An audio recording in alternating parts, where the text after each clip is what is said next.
Let's talk about new gear. For some, it's a constant evolution.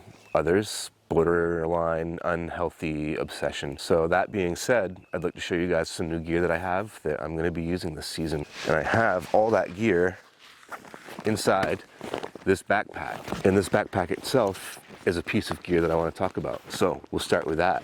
This is my Hilltop Packs Dirty 30, a frameless 35-liter day pack.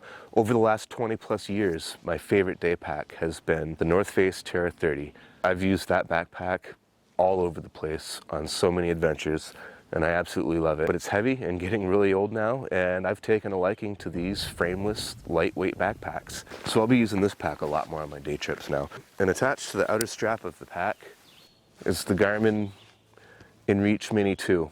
Due to constant badgering from my buddy Jason, Did you get you an InReach Garmin yet? I decided that it was time to get one of these things. I could see a gazillion reasons why having one of these things is beneficial and handy and good to have. You know, I'm not getting any younger, so the chances of something happening in the woods is increasing probably every single day at this point. So it's good to have one of these to be able to contact my family.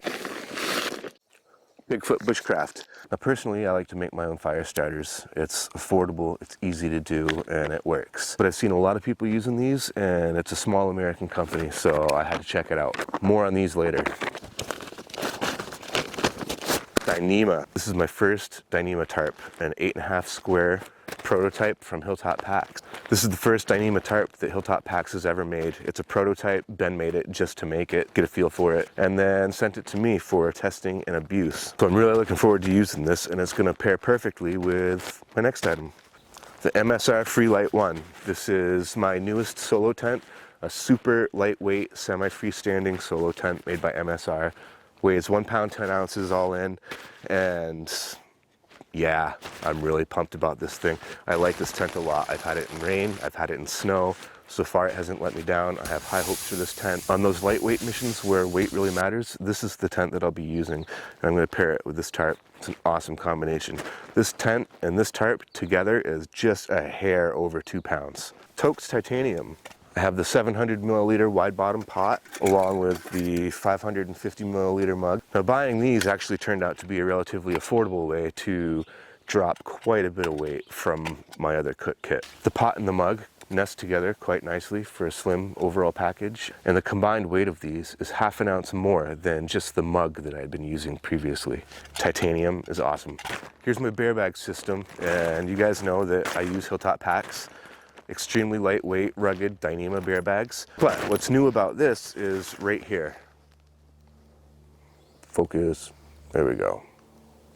That's the dog bone. This allows me to do a PCT style bear hang.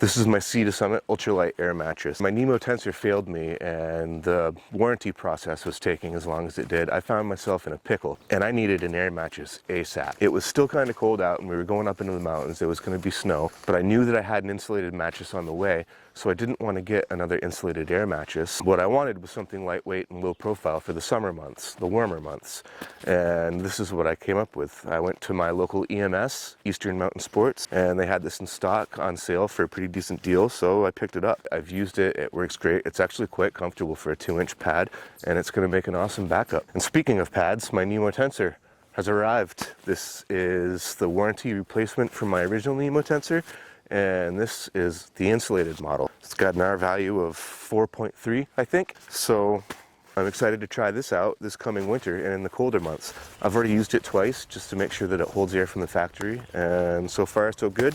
I'll be keeping a very detailed record of how well this performs and how many days I get out of it and whatnot. I'll keep you guys posted on that. Hopefully Nemo has worked out the kinks and this thing isn't going to fail. Fingers crossed. Nemo. My last item for today's list is actually 2 items. A War Bonnet Eldorado paired with the War Bonnet Wookie 40-degree underquilt. I've tried hammock camping several times in the past and tried to like it. I was using an E&O hammock. I liked it long enough to keep trying to use it, but quickly realized that hammock camping wasn't for me.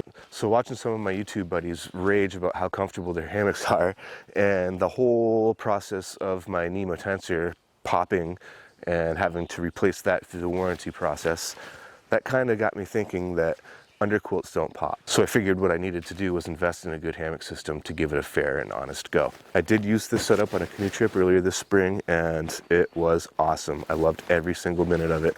Super comfortable.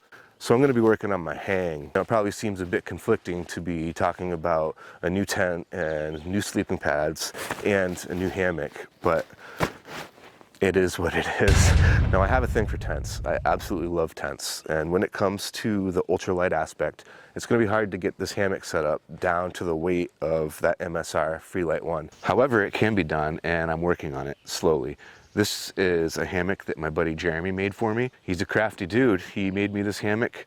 It's made from Cloud 71 material and weighs 5.2 ounces. But it doesn't have a bug screen, so I need to find a bug screen that works and that I like. And a really expensive I need a bigger Dyneema tarp to make this whole system work and put it within the realm of the Freelite 1. It's just money that I don't really want to spend right now because I'm not 100% sure yet that I want to put that much money into a hammock system. I love tents, but I'm really starting to get into hammocks, and if I really go down that rabbit hole, you know, that's how I'll know. When I'm in a tent that I'm excited about, wishing that I had a lightweight hammock instead, well, until then, when weight really matters, the MSR is where I'm going.